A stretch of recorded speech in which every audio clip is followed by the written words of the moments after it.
And I'd like to say a warm welcome to the northern Ardennes of Belgium, but in fact it is extremely cold, barely above freezing. I would think with the chill factor it is at freezing point. There is even snow threatened in the Ardennes today for this, the 63rd running of the Fleche Wallonne, the Wallonne Arrow Race, and this itself, although not a counter in the World Cup, has managed to keep its identity and, if anything, improve in popularity. It's based right here where we're approaching now on the wall of Huy. The town of Huy in the Ardennes, hosting this race for some years now. They climb this mountain, and that's really what it is. It's a 20% incline, something like 3 times. They finish at the top of it, and we are now approaching it for the second time. 13 riders have got themselves clear, and in this breakaway we've got Patrick Jonker of Rabobank, and other riders of note up here too include the Cofidis rider Bobby Julich. Now they're only about 50 seconds ahead of the main field, which is getting smaller by the minute as riders decide to climb off. It really is most unpleasant conditions. We expect to see riders in March and perhaps February dressed like this, but not in April. Although those of us that know Belgium in April, well, anything really can happen. This is a most beautiful area, and what a contrast to last week's, well, only 4 days ago in fact, the Paris-Roubaix last Sunday, when the weather was sunny and fine, and that great victory by Andrea Taffy. Well, Taffy taking a rest now, as too is Frank Vandenbroek, and so we're likely to see a new winner today. No Jan Ullrich starting today either, which is interesting because his build-up for the Tour de France still not really on course, is it? There's Bobby Julich off to the right of our picture here, and just tucking in to the left we've got Patrick Jonker. Never sure whether to call him an Australian or a Dutchman. At the moment he's got a Dutch racing licence, but he rumours that he'll become an Australian next year because he wants to ride the Olympic Games in Sydney for Australia, which is indeed where he lives. Now, first chance to see the climb here now as the riders make their way steadily up it. A little bit of an acceleration coming now, and this looks like Patrice Halgon of the Festina team, who's trying to get clear of the field as he builds up a little lead. Trying to get something going, I think, because as you can see the main field is now on the climb itself, not very far down. I doubt whether it's much more than 30 seconds now, and the field is still quite large considering that the weather is so cold and absolutely miserable today. 188 on the start line this morning, and the race distance 200 kilometres. Once over the top of this climb they'll know they're inside 100 kilometres on the finish, something like 92 kilometres left to go. This is Jens Voigt, part of that leading group, also trying to get a little bit of action going. Halgon, who really wants to do something to put Festina back on the map, I think, because after the disgrace of the Tour de France we've seen nothing of this team at all. They completely, well, almost completely revamped their team after the Tour de France debacle last year, and now we'll have to wait and see if they can indeed become once again a team to be reckoned with, or was it really all done on the benefit of doping? We'll find out as time unfolds, I'm sure. So the field continuing then to try and get something going here as the breakaways continue to build up. You caught a glimpse there of Jurgen Gunz, the Belgian rider of Flanders in 2002 in the yellow jersey. He's up in this breakaway. Jens Voigt having a great season, winner by a centimetre of the Criterium International, ahead of the British rider David Miller from Cofidis, who's a surprise starter in this race today. Even he didn't realise he was coming to it, but he's here somewhere. We haven't seen anything of him. Julich anxious to get something going as well. as they continue now to whip up the pace. Sadly, the race without last year's very emphatic winner, Bo Hamburger, the Dane, simply because he's had a really torrid start to the new year. He's had a back problem, he's been in hospital and had his back operated on, and he's still not anywhere like race fit. Let's hope he can get himself back into the action in time for the Tour de France. He's still got a few weeks to do that if he can get in some of the late tours that build up for the Tour de France, like the Dauphiné, the Midi-Libre and the Tour of Switzerland. Now back to the main field here now. Looks like a little bit of trouble viewing here. It looks as though Michele Bartoli spoke to his teammate there and wanted a little bit more action from him. The rider who Bartoli shouted at was his old faithful Paolo Bettini, and Bettini has powered forward there and decided that he wants to do something about this leading breakaway. Interesting to see that Bartoli taking an interest at this stage. Marco Vello is the Mercatoni Uno rider up here in this leading group, just going through in that yellow jersey. Now this seems to be the signal here for a group to start working at the front of the peloton. They've smelt the fact that they are very close to picking up the leaders, and a lot of riders willing now to try and get things moving. Thierry Bourguignon, saw him just go through for the Big Mat team. Swiss champion passed through our picture there. Michael Bogart, tipped by many for a win today, but Bogart himself saying if he's going to win it, he's got to be ahead of the stars before they come to the last climb of the Huy, which is now about 89 kilometres away, because they say he doesn't think he'll have the power to drag people like Bartoli towards the summit and still hold them off in the sprint. But it looks to me as though they started to pick up the remnants of that breakaway, or the breakaway itself is getting a little bit larger because they've reached them very, very quickly over the top of the climb. You can see the weather on our cameras now. It started to ease off at the bottom by the Meuse, but it's now started to get much, much colder again. Andrei Kivilev, the Kazakh rider for Festina, turned pro at the start of last season, had a great first year. And number 5 going through, Massimiliano Gentili for the Cantina team. Yellow for danger, remember, in Europe, as the riders make this left flick away now on this big circuit, which isn't flat by any means, and the conditions of the road surface, although basically very good roads here in the Northern Ardennes. This is a most attractive part of Belgium, believe it or not, because when the sun comes out there really is nowhere else you'd wish to be. And it looks to me either we're looking here now at the head of the peloton, or there's been a steady increase of riders in this front group. Rabobank deciding now it's time to try and pull Michael Bogart into the thick of the action here now. They've had the man in that breakaway, and we're going up to it here with the camera from the helicopter, so they've reduced that from 40 seconds. There's one rider there. Looks like a Française de Jeu rider, so it could be Vogenby. And in fact, it's this rider here who's just accelerated away from the field, and it's the Benesto rider. So that's interesting, because Benesto are not having a good year at all. This is César Solon, the Spaniard on the best Benesto team, who's now trying to launch an attack.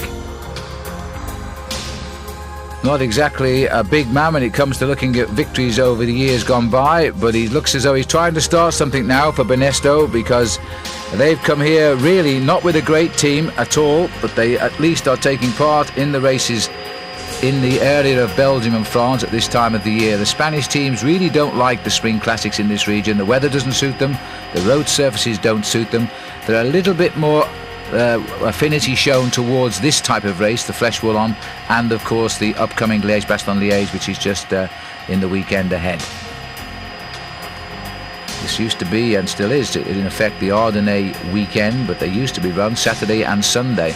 Now they run Wednesday and Sunday, but there's still the rider with the best overall positions on aggregate receives a special award as winner of the Ardennais weekend. They got 87 kilometres to go now to the finish, and it looks as though we're trying to shape a decisive move here. It's around this point, usually a little bit later actually, around about 45-50 kilometres to go when the final moves are made, but it looks as though Solon is trying now to shape this race from the front as he disappeared into the narrow roads. Benesto, since they lost Miguel Indurain, haven't really been the team to reckon with. They're relying very heavily this year on Jimenez to do well in the Giro d'Italia and possibly in the Tour de France. But as the sport now occupies a lot of its time trying to combat drug taking, there is clearly a lot of swinging in riders' form, for whatever reason you may wish to say for yourselves. Now it looks as though that lead group is up to around about 15 to 20 riders got clear. And here's a little bit of the route for you. We've done the big leg from Charleroi where the race started. We've done the little blue leg. We're now out on the red leg, which takes us around these small hills up towards the finish, which will bring us back up the Huy and the finish. By the way, the Belgians, not surprisingly, should do well in their own race. They've won this race 35 times, but they haven't won it in fact for 10 years. And that was with the Lion of Flanders, as they used to call him, Claude Criquillon. Crick the Lion was his nickname. And they haven't had a victory since 1989. And ironically, he was also the previous Belgian before that in 1985. And if you're looking for a different name, then you go back to 1981. Willems, Daniel Willems, who got the victory then. That was over 240 kilometres. But the race has come down in length, really, over these past few years, because it's bridging between the two big World Cup classics, I suspect. Instead of 250 and 240 kilometres, it's now just 200, and it's an excellent race as a bridge for the riders midweek. And of course, I think it still stands out on its own. But when you get weather like this, there's a reminder it is spring there from the blossoms. But you wouldn't believe it from being out there today. We started at 3 degrees Celsius, which I think is barely 38 degrees Fahrenheit. And I would say, as I said earlier, with the chill factor, I believe you'll be absolutely freezing down there today. Spoken from the heart, because I spent many a wet cycle race in Belgium, and this area at least will have some hills to break it up. The national champion's jersey, easy to pick out down there, of Michael Bogart. The red top of the champion of Holland. He had a great start to the year with his victory in Paris-Nice. The Côte de France, but we are in Belgium, by the way, just approximately 9%, or 1 in 11. Keep talking the old terms like I sometimes do, as Festina trying to keep this race plenty of action on the front. Patrice Algan still up there. And there's no doubt now that ever since we came over the Huy, with one big circuit to go, there's a number of riders now testing other riders. This is Bettini again, or is it Bartoli? This might be Bartoli is going. They ride very similarly, especially from a helicopter shot, but it looks to me like it is Michele Bartoli. Now Bartoli told Bettini to move to the front and start to toughen it up a bit as he came over the top of the Huy. Now this might be the reason why, because here on the Côte de France, Bartoli has launched a lone attack, and at the moment it looks to me as though he's trying to go clear. Somebody's coming up to him. Now it looks like a Rabobank rider has got across to him, and one other rider. So we've got 3. Well, the other rider looks like it's Kamazin, the world champion, is tagged on. Let's go back down. This is the chase group. This isn't the lead group we're looking at here. There's 3 riders trying to get together. Oh no, it is indeed Bartoli, and he's in fact been joined here by the Rabobank rider, and the Rabobank rider is in fact Marcus Zeberg. And it's a Credit Agricole rider who's come up, and this is Cedric Vasseur, former leader of the Tour de France. His dad Alain, stage winner of the Tour de France, but Vasseur now onto the back with Marcus Zeberg, the rider who rides so well in these classics. Come across this year from the Swiss Post team, where he sort of has been discovered, if you like, with his results in the Tour of Spain last year, a couple of stage wins, top and tail of the Tour of Spain, and now been taken up by Jan Ross. Interesting move, coming with an awful long way to race here. Bartoli perhaps inviting others to come across the gap to join. Well, they might be on the way, because they're still working pretty hard here. Bogart in second wheel, and he's got a little bit of a group coming across now. Kamazin is in this group now. The world champion, his white jersey standing out. It looked as though the colours of Credit Agricole was a white jersey from that helicopter shot we got a little bit earlier, but he's still here. It's nice to see a world champion taking part at the sharp end of the action, having remembered that Kamazin won his first big race of the season last year, and it was the world title. But he certainly consolidated after that with a victory in the Tour of Lombardy. So 2 wins isn't bad when you get those sort of races on your honours list for the season. Now Bartoli here appears to have gone again. He's waited till some riders have joined him, and he's launched yet another attack. And I have to say the weather is going downhill, even if Michele Bartoli isn't, because this rain is getting a little bit heavier here. So we've gone over the climb of the Côte de France. And can you believe this morning they forecast snow in the region, and you can see now it's almost sleet as it rips across our camera lens down by the helicopter there. 79 kilometers to go. And that big field now is spread right across the Northern Ardennes here. This seems to be the forward group of strong men or brave men.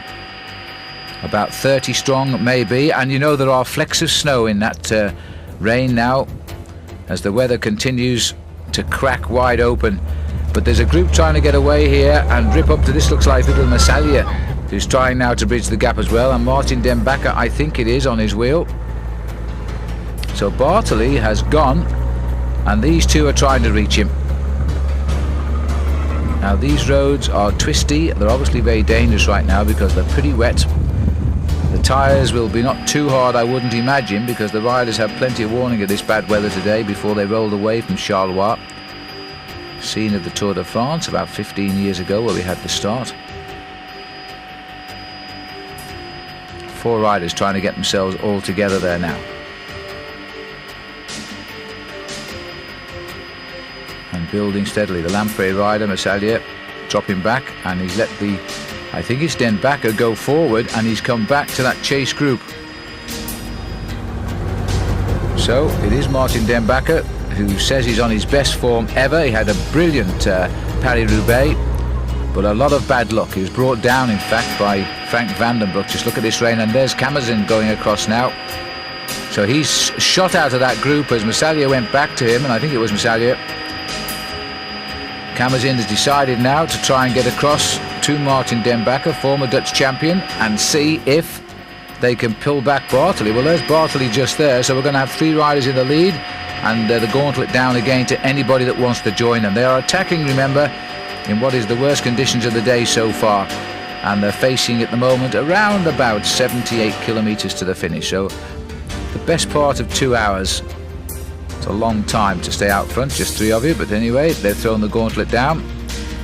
Oscar Camazin, the world champion, whose season started this year in the Tour Down Under in Australia, when he wasn't a real player, but he certainly got himself some nice form because the weather was superb, and what a contrast now. And he must be wishing he was back in South Australia, and Adelaide in particular, where at times the weather topped 100 degrees or over 40 degrees Celsius, and now we're barely 40 degrees Fahrenheit. What a change.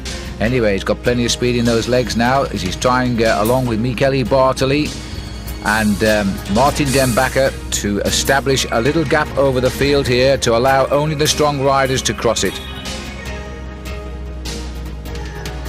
There's the man who says his form has never been better, who enjoyed immensely Paris-Roubaix, and there aren't many people can say that, but at the end of the day, bad luck took him out of the chance of a real top position. Well, I think we can confirm snow is falling in the Ardennes now, because that certainly looks like it to me.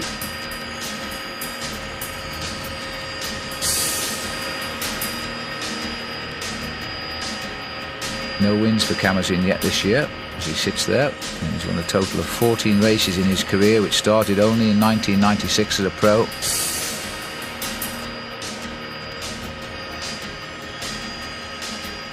Lamprey have picked him up. A very good climber, should enjoy the Giro, and you shouldn't get too much of this weather, but you know you can in the Tour of Italy when you get up onto the high mountains of the Dolomites. The pictures are rife of Andy Hampson racing through snowstorms in the Giro d'Italia. I'm very, very surprised to see that 3 big names have gone and nobody has come across, and it must be because of the weather. They're all going to... There's a whole cell. There's 2 riders now trying to bridge the gap. There's a whole series of attacks there, and it makes you wonder whether these riders are just huddling together now strictly for the warmth of the day, because you're going to have to feel a little bit sorry for them, I think. They shouldn't be too surprised with weather like this. It'll be a bit of a shock to the 2 Italians, I would think, although Martin Den Bakker might be used to it. Bartoli is saying something there, goodness knows in what language. He certainly won't speak Dutch, as he wants Den Bakker to come through and do a little bit more work. Bartley gets the bit between his teeth. He just lays down on that bicycle and really goes quickly.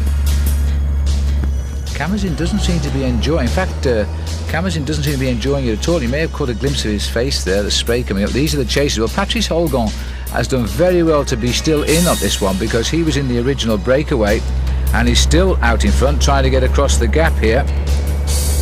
Now, I'm not sure whether he can or not, but we'll see. And he's getting plenty of help at the moment from the Flandern 2002 rider, Jurgen Gunz, Belgian. Well, with every respect to these two riders, they hardly got the known firepower, should I say, in their legs to get up to those three riders out in front. Nicky Eversol, the Swiss champion. Good job that cross isn't red, or they'll all get worried as they start now to straighten out his glasses and a little bit of sitting up at the back. We look down now on the white jersey of Oscar Camazin. 2 wins last year. He was the first rider, by the way, since Koble from Switzerland to win the World Championship. And Koble won the last title for the World Professional Championship for Switzerland in 1951. So you can imagine the welcome home he got. And it wasn't a lucky win at all. It was a very, very good win indeed. The year before that, he was the Swiss national champion. So he only seems to pick the big wins. He doesn't seem to bother with the little races. He just uses them for training. Here is Gunz, making steady progress, but they're not actually gaining on those leaders at the moment. The nursery team, 2002, has turned out 1 or 2 good riders of late and passed them on to the bigger teams. There are 3 distinct divisions now in professional cycling: 3rd division, 2nd and the elite 1st division teams. And ideally, as the riders get better and better in the lower teams, they're snapped up and given more money to ride in the elite teams. Now, we're going to get a lot of this picture breakup, I fear, today, because the weather is deteriorating, and by its very nature we race a lot in wooded countryside in the Fleche Wallonne, and that will not help the signals going up towards the helicopter from the motos today. Now, big effort there by Michele Bartoli, and the same coming through from the other two. These 3 riders are looking very strong now. Perhaps indeed it was a recovery process for Camazin. He seems to be okay now.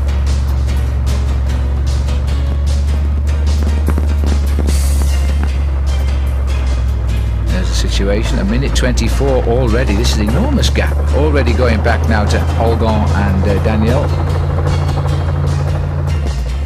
Well, there's no way those 2 are going to get up here. They're actually losing ground at the minute, and we're out on the big circuit with a couple of short, sharp climbs to come as well before the Huy. Now, this is not the sort of system that Rabobank wanted, really. They were hoping they would have had Bogard up here, but Dembacker, they accept, has the great form. 70 kilometres still to race. It's a long way to go. But we're looking at 3 riders who know all about long time breakaways when it comes down to it.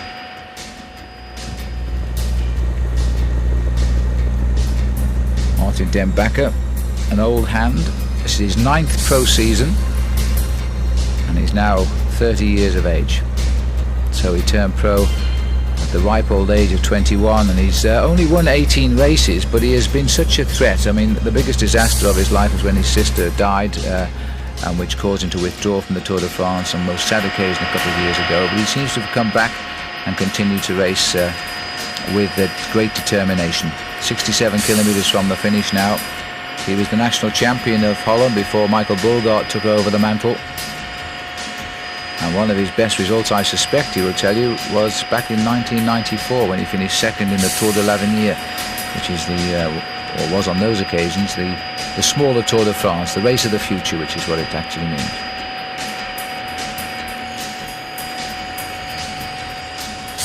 And there seems to be a problem here because Camazin has dropped off the tail of those 3 for some reason. Back to the chase group. Once the big losers at the moment. I'm trying now to put things to rights because Jalabert is in here somewhere.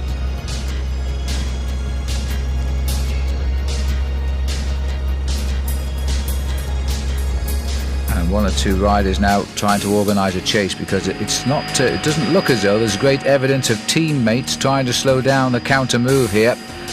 The Côte d'Aref, 12% climb.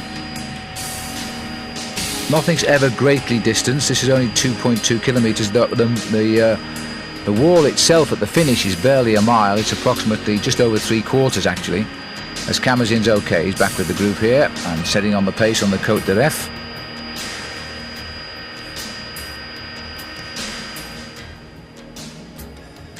This little compact little man, Bartoli.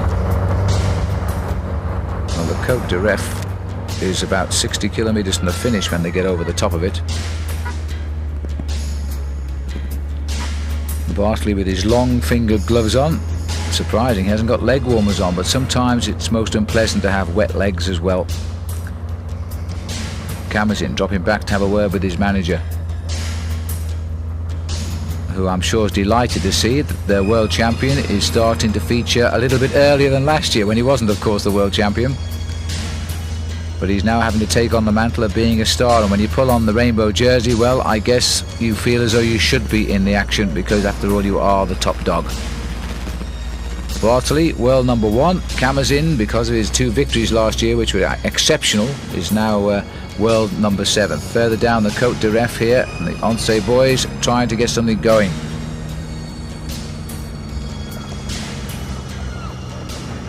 And this is to the bunch now, so we've picked up the 2 riders in between, and because of the reaction by the Oncé, they're now limiting the escape inside 2 minutes.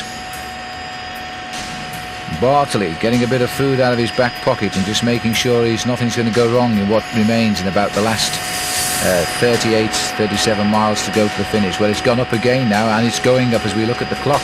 2 minutes 8 seconds. Well, this is an extraordinary escape if this one does succeed.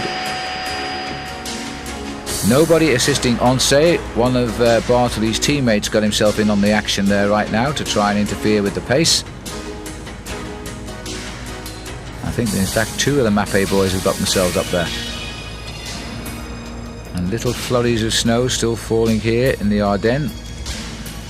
There's a history of these mountains stretching back right through into France, as they form part of the Massif Central, which takes you right down into the area of the Puy-de-Dôme. This is the area, by the way, where we had the famous Battle of the Bulge during World War II. And there's still plenty of evidence of American tanks in some of the cities, like Bastogne, which is happy memories in many ways for the Belgians. Sadness, of course, but basically they don't forget those that were saved by the Americans. And this race itself, having started back in 1936, when de Meersman was the winner, it was the brainchild of a couple of journalists, as most of the international races were in France and Belgium. Started from a Brussels newspaper called Sports, and it stopped really since then only for the First World War, because in fact it never, apart from 1940, as the war was gathering momentum, it was actually held in 1941, 2, 3 and 4. So during the war years it was in fact held, although it wasn't held before 1936, because that was when it was founded. And just look at those fields covered in mud, and it looks now like Laurent Jalabert here, he's not terribly happy with the way things are going. He's got his racing cape on, just gathering in the miles, I think, sitting right down at the back end of the peloton, letting his teammates do the chasing, and if they get close to the leaders, then he might come to the front. Otherwise, I think he's just going to sit there by the look of it. He doesn't look at all concerned with the way the race is going. He looks unhappy. Champion of France. He's got his own problems this year. He has a Swiss racing license because he's fallen out with the French Federation, and it wouldn't surprise me if they retaliate by stopping him riding in any of the Federation's events this year, which would of course be the World Championships, the French national title, where he has to defend his title, would like to defend his title, I'm sure. He could well find himself not able to do so in June. Back to the leaders. Doesn't look like there's any passengers up here, does it? Heading up to the next small climb now. Oh, this is the downhill. Sorry, this is the downhill, 6%. Camazin. Well, if it's downhill, Camazin's out of the saddle here, and Bartoli and Dembacker. 2 Italians versus a Dutchman on Belgian roads.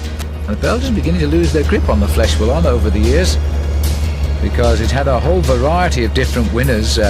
Bo Hamburger from Denmark last year. Laurent Jalabert won it in 97 and 95. The man who split those two victories was Lance Armstrong of the United States with a wonderful victory in 96.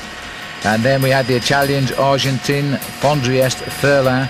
Argentine twice before that. The man of the Fleche, he won it 3 times and has joined the record held by Marcel Kint, who did it in 43, 44 and 45. And Eddie Merckx, of course, who seems to be on every record book. He did it in 1967, 70 and 72. The hills continue as we go on to the Côte d'Ossogne. 50 kilometres from the finish here. And the snow, as we get up just those few metres, again coming down. A couple of brave spectators out there today. There actually is a huge crowd, as you probably saw as they climbed up the Huy. Huge crowd waiting for the finish, but you know, even the Huy itself, there's only one cafe on the top of that climb and it gets rather busy. And otherwise, I'm afraid you're stuck out in the open air. So you've got to be a pretty brave man if you follow the Fleche Wallonne in weather conditions like this.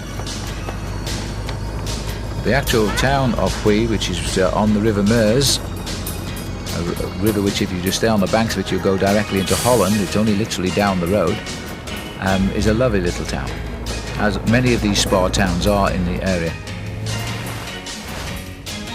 Race for many years used to start at Spa and finish in Huy. Spa is where they have a mountain bike World Cup race, or they have had in the past. Here comes Bartoli. 4 wins this year for Michele at the moment. He won the stage of the Tour of Andalusia. He won a stage in the Tour of Valencia. And of course his big claim to fame this year was the overall classification, without winning a stage by the way, in Tirreno Adriatico. And he also has just won Fleche and Brabançon. He loves racing in Belgium, which is strange for the Italians, but the other Italians always done well in Belgium. Argentine was the other man who always rode well here. And Francesco Moser rode well, especially in the Paris-Roubaix.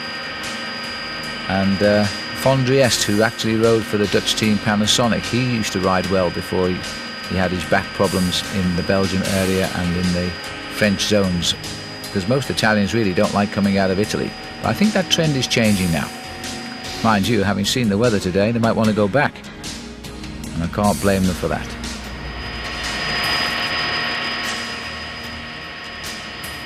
On the poultry riders there, I think it was David Rebellin, caught with his mouth full there as he put all his food in and held onto the handlebars for that tricky right-hander on what are now extremely slippery conditions. This race, by the way, part of the Tour de France organisation now. The Société du Tour de France are organisers of this event, as they are with the Liège-Bastogne-Liège. And that's why the cars you're seeing down there look very familiar to those used in the Tour de France, and that's because they are the same cars. But Bartoli is showing no fear at all of the descent. You do well to shy clear of those white lines because so often they can become slippery. But where has Camazin gone? Because Camazin is somewhere at the back and Bartoli is pushed on here as we go on to the Côte de Boisseau. Another one as steep this, in fact, as the Huy itself, but not quite as long. Now I don't see, we've lost Camazin, he's dropped back somewhere.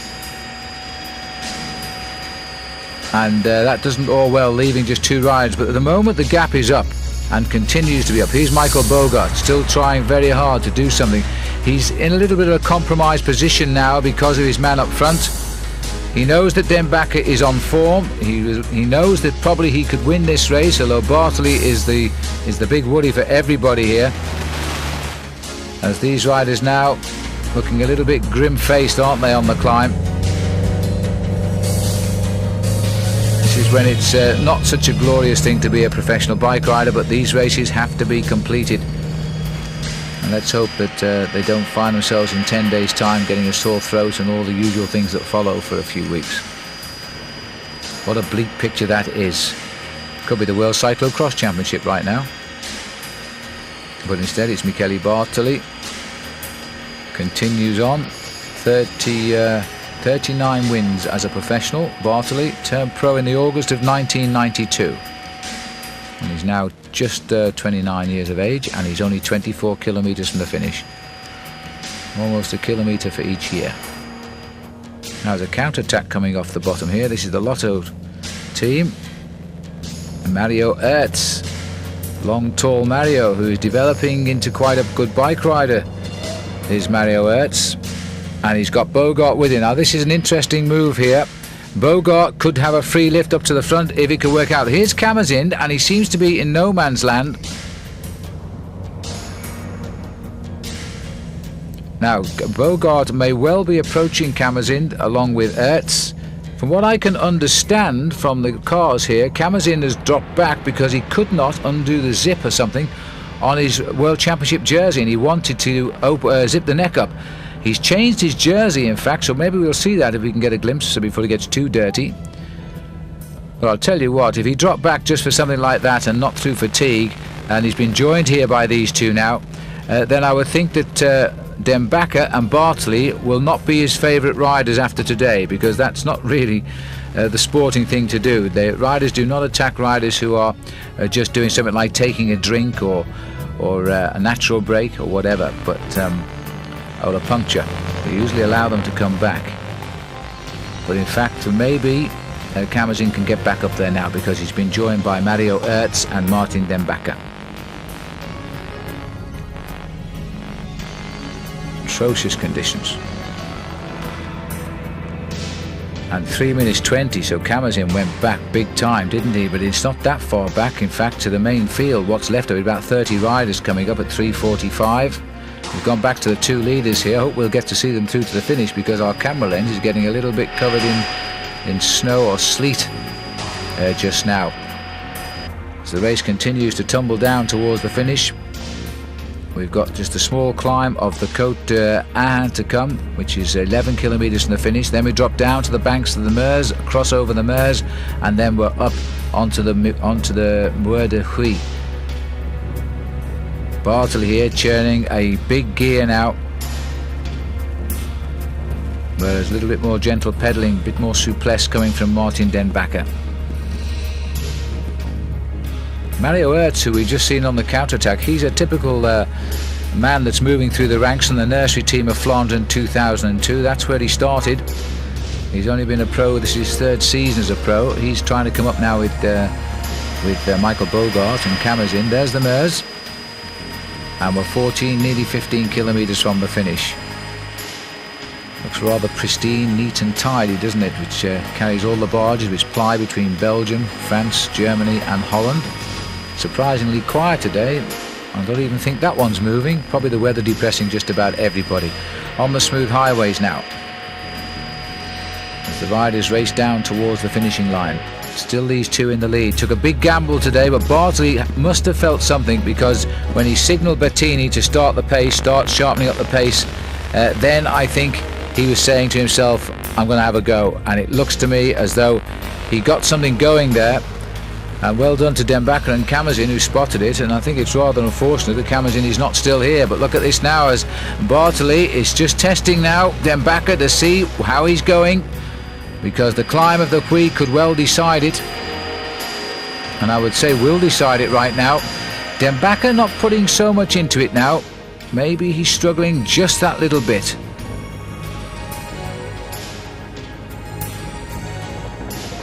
And we haven't suffered too much from picture breakup. We're getting a little bit of it now in the trees here. Bartley, winner of Liège-Bastogne-Liège last year, third in the Amstel Gold, and of course the not only the world number one, but also the World Cup holder. He had an absolutely magical 1998 season, and he looks good again. He's had the World Cup, in fact, for the last 2 years. And he's also won back-to-back Liège-Bastogne-Liège. He was fourth, by the way, in Fleche Wallonne in 97, so that's 2 years ago now. And to complete his record in this event, he was also fifth here last year. Now he's looking for the win, and I think there's only one man going to spoil it for him, possibly, and that's the Rabobank Dutchman alongside him, because the field behind are slipping out of contention here.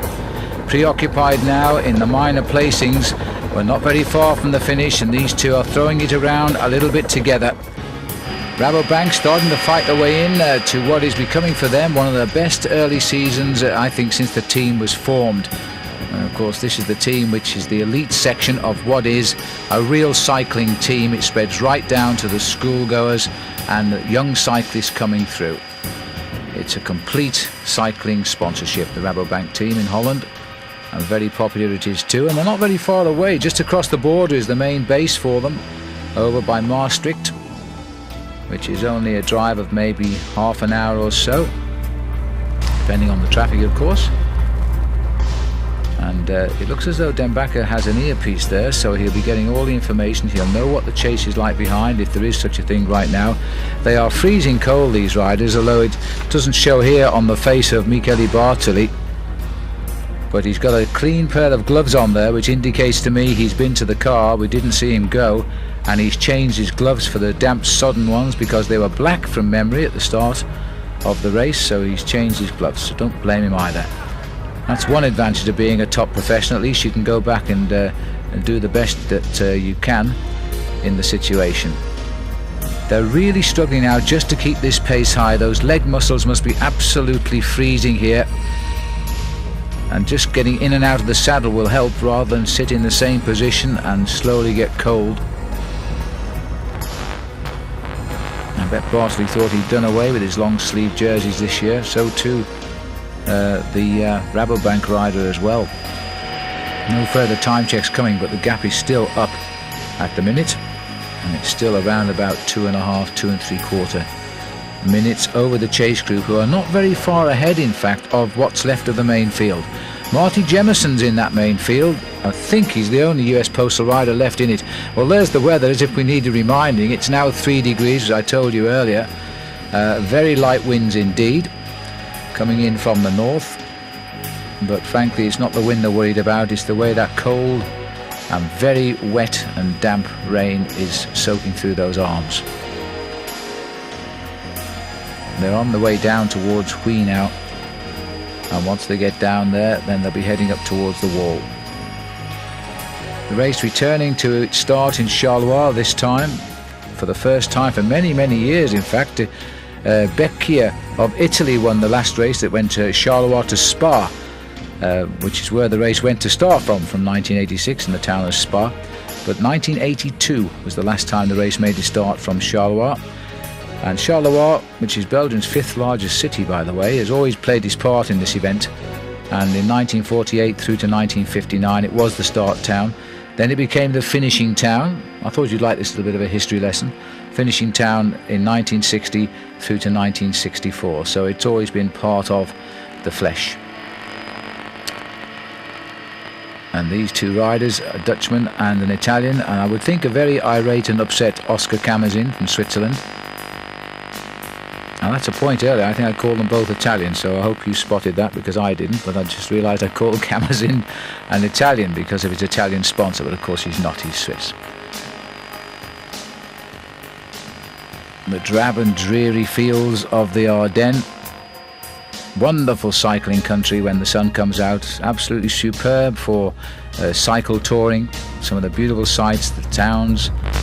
Lovely accommodation, very, very quaint places, and very narrow roads, not a lot of traffic. I really couldn't recommend this area more highly for cycling, but you do get caught out occasionally in the weather. Why don't you ask Michele Bartoli?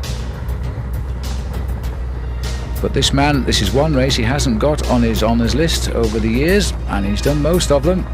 And Den Bakker, not a big winner, but this year showing his finest ever form. As they slowly but surely, in the snow or sleet, make the way. Well, it's 3 minutes now, so it's still going up, and Bogart, Ertz and Camazin are still on the counter move here, and they've managed to just pull out a little more than a minute over that field. Now, we're having difficulty bringing you pictures of anybody else except the two leaders, because the weather has claimed one of our motorbikes. We've had a crash, and the Belgian television has lost one of its motos, hopefully without injury, but it means we can't transmit the pictures from Moto 2 at the moment. So we're having to stay with the two leaders all of the time, and just look at these conditions. I hope we can see them through to the finish right now, because the sleet is on the lens of the camera.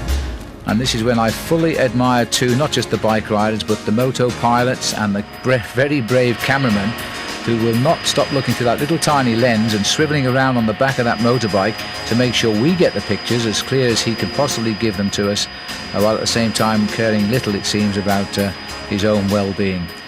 And thank heavens for the camera out of the helicopter today. which is sending us some pretty good pictures considering. And you see, whenever this goes downhill, this course, Bartley just rides away from Den Bakker, and it's unusual to see a Dutchman quite so cautious. They tend to be terrific bike handlers from Holland, but at the moment it's little Bartley who is handling the affair better. 8% descent here as we begin to run away out of these narrow roads. And again, look at this, look at the gap which Bartley has opened on Den Bakker. This is not an attack, he's not trying to do anything other than get to the finish as fast as he can, but he's taking just that little bit of a risk. And you know, it's always easier to lead than follow down a mountain, because you see your own track down, whereas a rider who tries to match the speed of somebody else often makes a mistake. Little right-hander using the apex of the corner by Bartley. Just on 7 seasons as a pro now, Michele Bartley.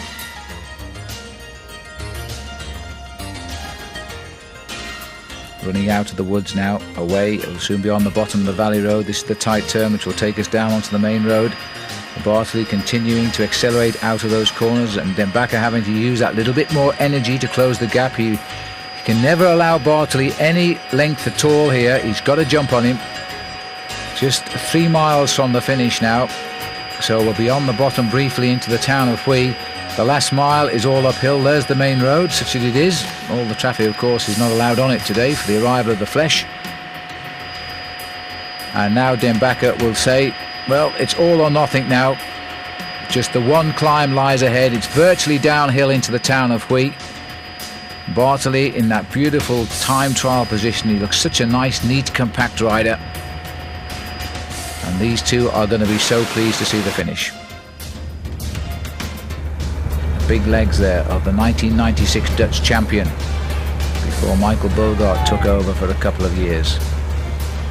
Bogart now in the chase group behind, but will be coming in as the passenger.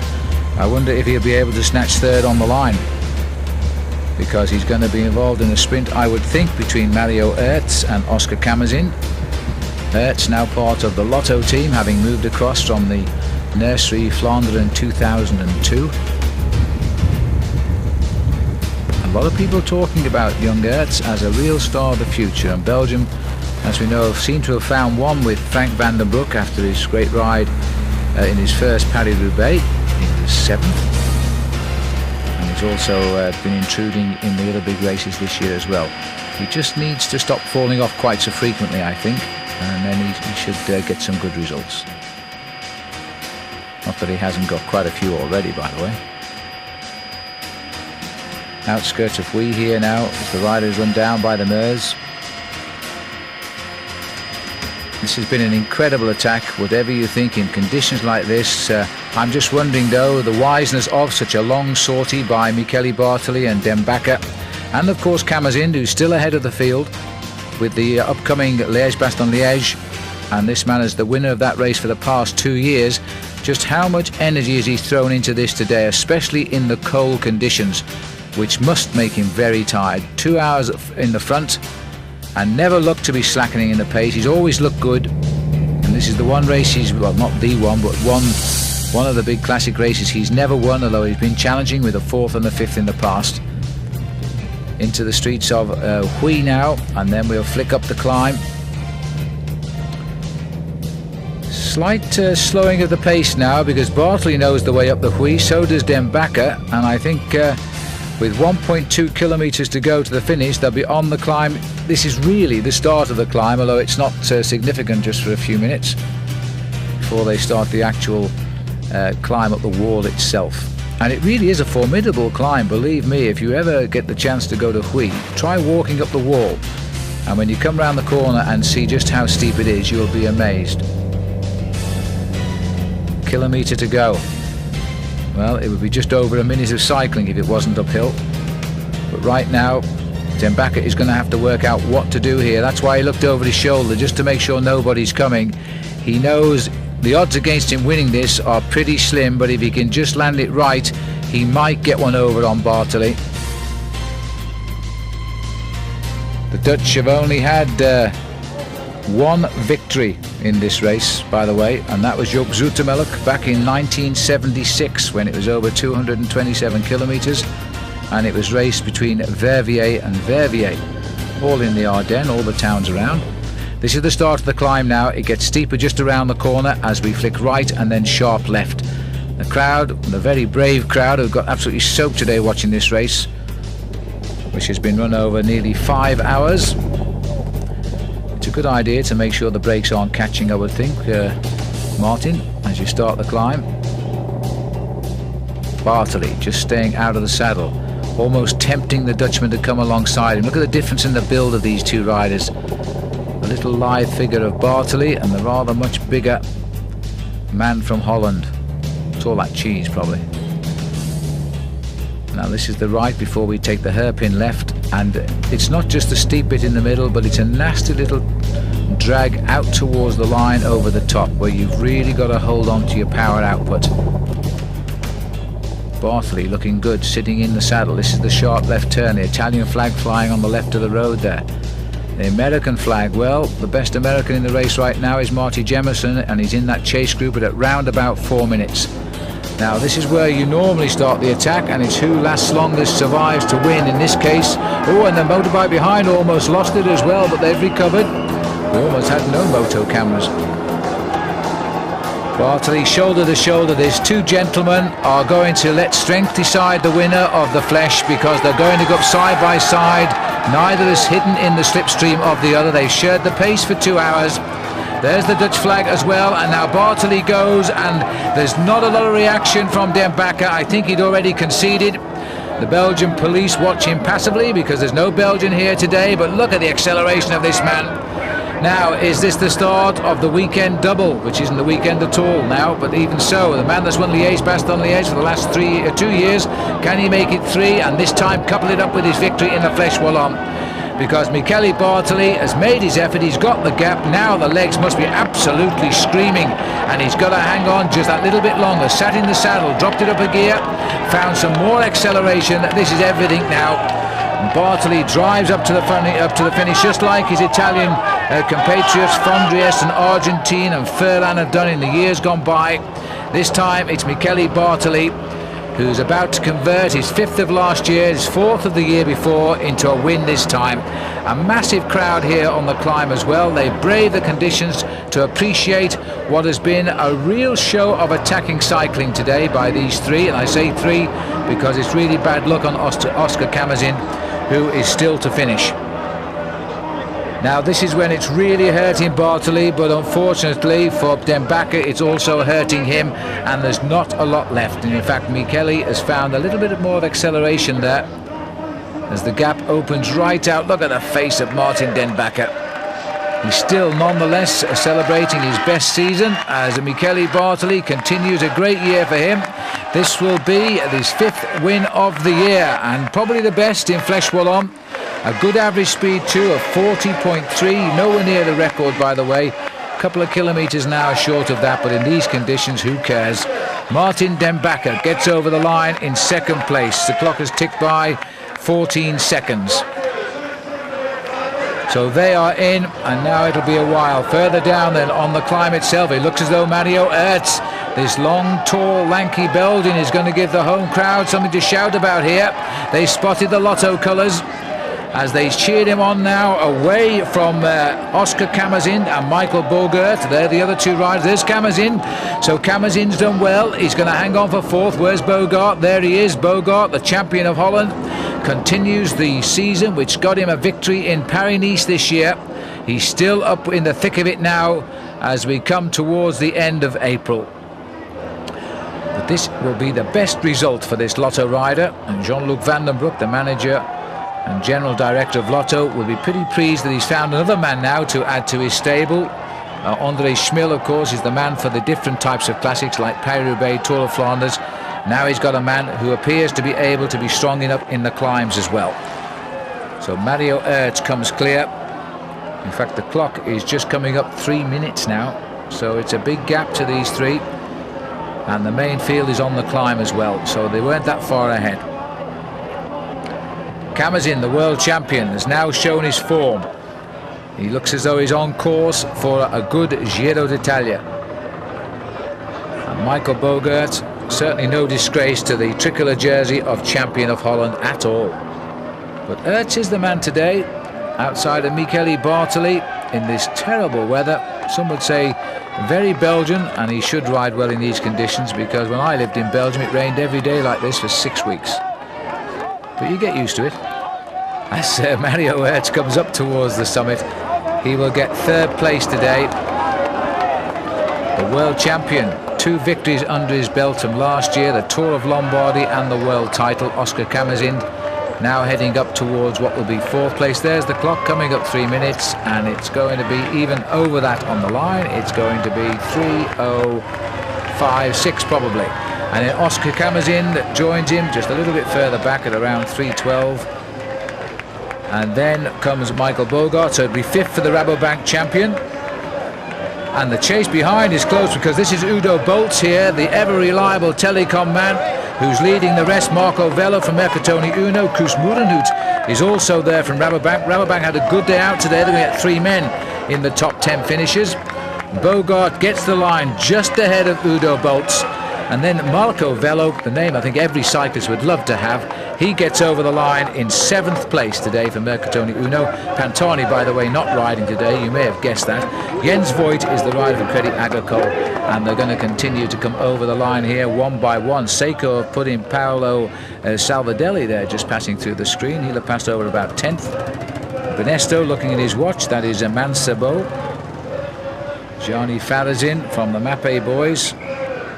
And that looks like the Benesto's Eitor Osa. Now, what's in this little group here of mixed legs? Well, we've got Marty Jemison on the left, and that's been a good ride by Marty today as he stamps his way up the climb.